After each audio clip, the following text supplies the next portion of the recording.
Coming up, will the severe weather and flooding threat continue overnight? Dedicated to eastern and southern Kentucky, this is WYMT Mountain News at 11. Good evening, I'm Steve Hensley. The severe weather threat is diminishing, but we are still seeing lots of heavy rain out there, and a flood watch remains in effect. First Alert meteorologist Cameron Aaron has more on what to expect overnight. Cameron? Yeah, Steve, we are tracking some more showers and storms this evening, but like you said, we are transitioning from a severe weather threat to a flooding issue. Let's go to the graphics. You can see this is from the Corbin Fire Department, and we are getting some water over the roadway over in Corbin. So remember to turn around, don't drown. You never want to drive through flood water if you have water on the road. Now we are tracking some more widespread showers. The good news, nothing is severe, no warnings in our region, but we are tracking some light to moderate showers in the Big Sandy Valley from Pikeville, pushing close to Dorton, also Phelps and Pike County, moving into parts of Mingo and Logan counties over in West Virginia. And some more moderate downpours for Letcher County, pushing into Wise, Dickinson, also Buchanan County at this hour over in southwest Virginia. Some more light to moderate showers from Wayne County, pushing into parts of Whitley County and Laurel County as well. So again, we do have a flood watch in place for most of us, and that will last through 8 a.m. on Thursday. So we are not done completely with the stormy weather just yet. We are still watching out for one more main round of showers and storms overnight. Notice this squall line over southeast Missouri pushing into parts of western Kentucky and southern Illinois. That will continue pushing into our region overnight. We're talking 3, 4, 5, 6 in the morning. Once that system passes, we start to welcome in some drier air for Thursday and some cooler conditions for Friday and the weekend. More details on that weekend forecast coming up in just a few minutes. Steve? All right, Cameron, thank you. Well, this morning storms hit parts of East Tennessee hard. One person was killed when a tree fell on a car in Claiborne County. Russellville Intermediate Elementary School was damaged. All students were reported safe. A tornado warning was issued for that area, but the National Weather Service said a downburst with winds of 80 to 90 miles per hour caused that damage. Now, more tornadoes, damage, and at least one death was reported from tonight's storms across western and middle Tennessee. Well, meteorologists at the National Weather Service in Jackson say it does not have to be a tornado to cause significant damage. Actually, in certain instances, certain cases, because of the nature of the winds, these straight line winds have a tendency to spread out over an area versus a tornado is pretty localized with the higher winds. You can actually wind up with worse damage or more damage with straight line winds than you can with a tornado. Officials say weather like we've been seeing is not that uncommon this time of year. Yesterday, in fact, was the 40th anniversary of the 1984 flood. Today is the 15th anniversary of the Mother's Day weekend flooding in 2009. Insurance agents in Kentucky say there are some things you need to prepare for if you have storm damage. Larry Stewart of Stewart & Tucker Insurance in Somerset says the first thing to do is document your damage, such as taking pictures. We're also told people need to review their policy because certain things will be covered and others may not be. Agents also say if you can safely do so, minimize any further damage. You don't want to make repairs, but you want to stabilize the damage. You want to put a tarp on the roof to make sure that the water doesn't leak in the house and cause further damage, and do everything you can to secure the area as much as possible from further damage. Then you contact your insurance agent.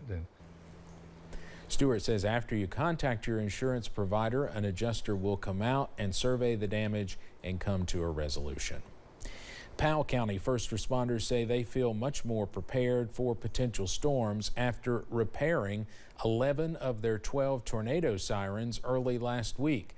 Grayson Passmore tells us how they're getting ready for the next storm while still cleaning up the damage a downburst caused just last night. After repairing 11 of their 12 tornado sirens, Powell County first responders say they're much more prepared for whatever Mother Nature may have in store Wednesday night. With the weather that we've been predicted over the last few days, we've been preparing for it. You know, we've done the other day, we done the actual test versus the soft test. we feel really confident now in the system. The director of the 911 center, Larry Hall, says county leaders met Wednesday morning after severe storms and winds tore through the Natural Bridge State Resort Park Tuesday night. The weather 2 to 3 miles down the road was just, beautiful. And it was really a shock. And our county judge went up to assess the damages with the road departments, state departments. Everybody went up and worked, and it was just there was no injuries. That was our main concern. So I didn't really know exactly what we were going into. With downed trees and logs all over the Middle Fork campground, road supervisor Patrick McCoy says clearing the roads was the priority as they now prepare for more storm systems expected to move through the area. Because I do see a good chance of us being back out tonight. While Hall says they hope they don't have to use the tornado sirens, knowing they have the tool is a relief for the entire community. Early preparedness is the key. In Powell County, Grayson Passmore, WKYT. Hall says the county was gifted enough siren surplus. They'll hopefully be able to put up an additional 2 sirens. This would be in even more rural parts of the county. For the first time in decades, Harlan County will be represented on the UK men's basketball team.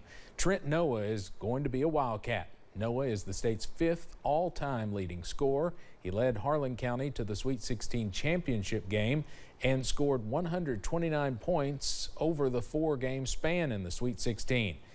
His family does have another connection to UK. His grandfather played football for the Cats in the early 1960s. We'll have much more on Noah and what Coach Mark Pope had to say about him a little later in sports.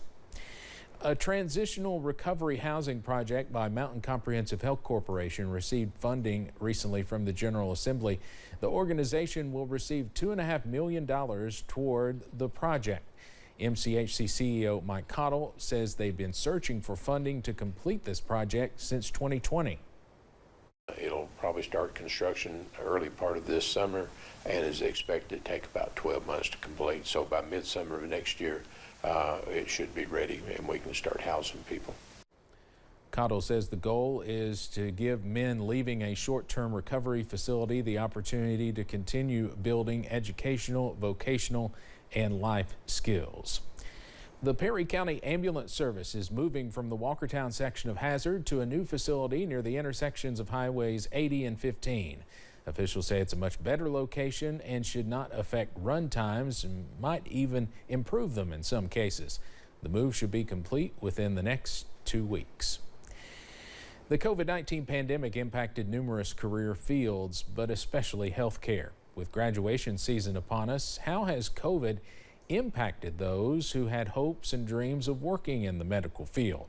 Those with Transylvania University in Lexington say while many were leaving their healthcare jobs, the pandemic had an opposite effect on those going into undergrad. For UK School of Medicine, they saw more students sticking out their graduate journey.